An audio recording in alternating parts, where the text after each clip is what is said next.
केस संवारे।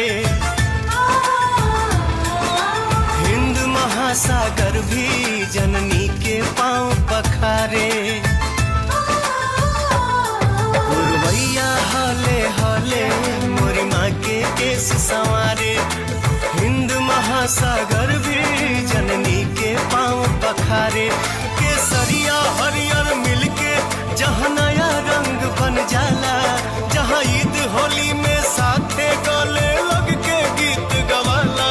रमजान में राम दिवाली अली गुजे आरती साथे अजान। साचो हवे सोना के चिड़ैयन हो हमर देशवा महान।